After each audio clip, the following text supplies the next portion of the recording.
சாஃப்டான கோதுமை பரோட்டா, அதுக்கு எம்மியான பன்னீர் புரிஜி எப்படி செய்கிறதுன்னு பார்க்கலாம் வாங்க. ஃபஸ்ட்டு வந்து 3 மீடியம் சைஸ் அளவுக்கு வெங்காயமும் தக்காளி எடுத்துகிட்டு வெங்காயத்தை தோல் உரிச்சிட்டு நல்லா வாஷ் பண்ணிவிட்டு வெங்காயமும் தக்காளியும் நல்லா இந்த மாதிரி குட்டி குட்டியாக நறுக்கி எடுத்துக்கும். கூடவே கொஞ்சம் மல்லிக்கீரையும் புதினா கீரையும் நறுக்கி எடுத்துக்கும். அப்புறம் ஒரு பாத்திரத்தில் வந்து 400 கிராம் அளவுக்கு கோதுமை மாவு சேர்த்து தேவையான உப்பு சேர்த்து கொஞ்சம் கொஞ்சமாக தண்ணி சேர்த்து நல்லா சாஃப்டான டோவாக எடுத்துக்குவோம். அப்புறம் அது வந்து 200 கிராம் அளவுக்கு பன்னீரை வந்து இந்த மாதிரி கிரேட் பண்ணி எடுத்துக்கலாம். அதுக்கப்புறம் அடுப்பு வச்சு ஒரு வானல் வச்சு அதில் ஆயில் சேர்த்துட்டு ஜீரகம் சேர்த்து நறுக்கி வச்சுருக்க வெங்காயம் சேர்த்து நல்லா வதக்கி விடுவோம். கூடவே கொஞ்சம் உப்பு சேர்த்துக்கும், இஞ்சி பூண்டு ஒரு பேஸ்ட் சேர்த்துக்கும். நல்லா வதங்கி வந்ததுக்கப்புறம் நறுக்கி வச்சுருக்க தக்காளி சேர்த்துக்கலாம். தக்காளி சேர்த்ததுக்கப்புறம் 1 ஸ்பூன் மிளகாத்தூள், 1 ஸ்பூன் மல்லித்தூள், 1 ஸ்பூன் ஜீரகத்தூள், 1 ஸ்பூன் மிளகுத்தூள், 1 ஸ்பூன் வந்து சோம்புத்தூள், 1 ஸ்பூன் வந்து லைட்டாக கொஞ்சமாக மஞ்சத்தூள் சேர்த்து நல்லா வதக்கி விடுவோம். மசாலா கருகாமல் இருக்கிறதுக்காக கொஞ்சமாக தண்ணி சேர்த்துக்கலாம். இப்போ நல்லா இது வதங்கி வதக்கலாம். பச்சை மிளகாவும் மல்லிக்கீரையும் சேர்த்துக்கலாம்.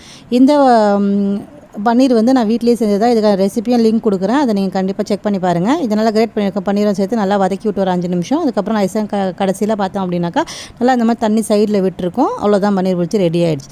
இப்போ நம்ம அணைஞ்சி வச்சுருக்கோம் இல்லையா மாவை, அதை குட்டி குட்டியாக டோ பண்ணிக்குவோம். சப்பாத்திக்கு எப்படி வளர்த்துவோமோ அதே மாதிரி வளர்த்துட்டு லைட்டாக கொஞ்சமாக நடுவில் ஆயில் கொடுத்து நான் இப்படி காட்டியிருக்கேன் பாருங்கள் வீடியோவில் விசிறுற மாதிரி.